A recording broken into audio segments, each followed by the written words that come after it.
Hi guys, welcome back to simply magical. ఈరోజు మన ఛానల్లో నా మోస్ట్ ఫేవరెట్ రెసిపీ పప్పు మామిడికాయ ఎలా చేయాలో చూపిస్తున్నాను. చాలా బాగుంటుంది నేను చెప్పినట్టు చేశారంటే. సో రెసిపీలోకి వెళ్ళిపోదామా? ముందుగా ఒక పుల్లగా ఉన్న మామిడికాయని తీసుకొని పైన స్కిన్ అంతా ఇలా పీల్ ఆఫ్ చేసుకోండి. ఇక్కడ నేను 3/4 కప్పు పప్పు తీసుకుంటున్నాను. సో దానికి ఈ సైజు ఉన్న మామిడికాయ అయితే సరిపోతుంది. నేను తీసుకున్న మామిడికాయ చాలా పుల్లగా ఉంది. అందుకని నాకు ఈ మామిడికాయ కరెక్ట్‌గా సరిపోయింది. ఇన్ కేస్ మీ దగ్గర ఉన్న మామిడికాయ కానీ పుల్లగా లేకపోతే కొంచెం పెద్ద సైజు ఉన్న మామిడికాయని తీసుకోండి. సో ఇప్పుడు మనకి మాక్సిమం జీడితో ఉన్న మామిడికాయలే దొరుకుతాయి. సో వీటిని చిన్న చిన్న ముక్కల్లా కట్ చేసుకోండి. వీటికి టెంకలు ఉండవు. కొంచెం సీజన్ ఉండగా మామిడికాయకి టెంక పడుతుంది. సో ఇలా జీడి మామిడికాయలు అయితే మరింత పుల్లగా ఉంటాయి. సో పప్పు చేసుకోవడానికి చాలా టేస్టీగా ఉంటుంది. ఈ మామిడికాయతోనే ముక్క ఆవకాయ చేసుకుంటారు. ఆ రెసిపీ కూడా మీకు చూపిస్తాను. సో పప్పులోకి వేసుకోవడానికి ఇలా చిన్న చిన్న ముక్కల్లాగా సన్నగా తురుముకోండి. సో చూసారు కదా, ఈ సైజులో ఇలా కట్ చేసుకున్నాక ఇక్కడ నేను 3/4 కప్ కందిపప్పు తీసుకొని శుభ్రంగా వాష్ చేసుకొని అందులోకి 2 గ్లాసెస్ వాటర్ని అయితే యాడ్ చేసుకున్నాను.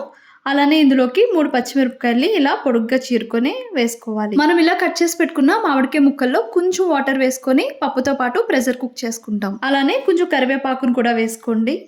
కొంచెం పసుపు కూడా వేసుకొని ఇందులోకి హాఫ్ ఆనియన్ని స్లైస్లా కట్ చేసుకొని యాడ్ చేసుకోండి. పప్పు మామిడికాయలోకి ఇలా ఆనియన్ యాడ్ చేసుకుంటే టేస్ట్ చాలా బాగుంటుంది. ఇప్పుడు పప్పుని మామిడికాయ ముక్కలను కూడా కుక్కర్లో పెట్టుకొని 3 విజిల్స్ వేయించుకోవాలి. మీడియం ఫ్లేమ్లో పెట్టుకొని విజిల్స్ వేయించుకోవాలి. చూసారు కదా, పప్పు పర్ఫెక్ట్గా కుక్ అయిపోయింది.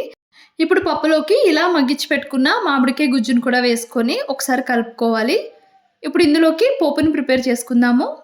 ముందుగా ఒక 2 టేబుల్ స్పూన్స్ ఆయిల్ వేసుకొని పోపు దినుసులన్నీ వేసుకుందాము. ఇవి వచ్చేసి ఆవాలు, జీలకర్ర, మినపప్పు దోరగా వేగేంత వరకు వేయించుకోవాలి. ఇప్పుడు ఇందులోకి 10 వెల్లుల్లి రెబ్బలను వేసుకొని వేయించుకోండి.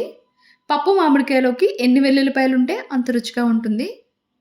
వెల్లుల్లిపాయలు వేగాక ఒక 5 ఎండుమిరపకాయల్ని ఇలా కట్ చేసుకొని క్రిస్పీగా అయ్యేంత వరకు ఫ్రై చేసుకోవాలి. ఎండుమిరపకాయలు ఫ్రై అయిపోయాక ఒక రెబ్బ కరివేపాకును కూడా వేసుకొని ఫ్రై చేసుకోండి. మీ దగ్గర హింగువ ఉంటే చిటికెడంతా హింగువ వేసుకున్నా సరే టేస్ట్ చాలా బాగుంటుంది. ఇప్పుడు ఈ పోపుని పప్పులోకి ట్రాన్స్ఫర్ చేసుకోవాలి. పప్పు మరీ తిక్కగా ఉంటే కొంచెం వాటర్ వేసుకొని 2 మినిట్స్ పాటు సిమ్లోనే మగ్గించుకోవాలి. ఇప్పుడు ఇందులోకి సరిపడినంత సాల్ట్ వేసుకొని స్టవ్ ఆఫ్ చేసుకోవడమే. చూసారు కదా, కమ్మగా పుల్లగా ఉండే మామిడికాయ పప్పు ఎలా చేసుకోవాలో. ఈసారి మీరు ఎప్పుడు చేసే ప్రాసెస్లో కాకుండా నేను చూపించిన విధంగా తప్పకుండా ట్రై చేయండి. చాలా బాగుంటుంది. నా వీడియో కానీ మీకు నచ్చితే please to like, share and subscribe my channel. నా లేటెస్ట్ వీడియోస్ నోటిఫికేషన్ మీకు రావాలంటే పక్కనే ఉన్న బెల్ ఐకాన్ని క్లిక్ చేయండి. Bye bye, see you soon.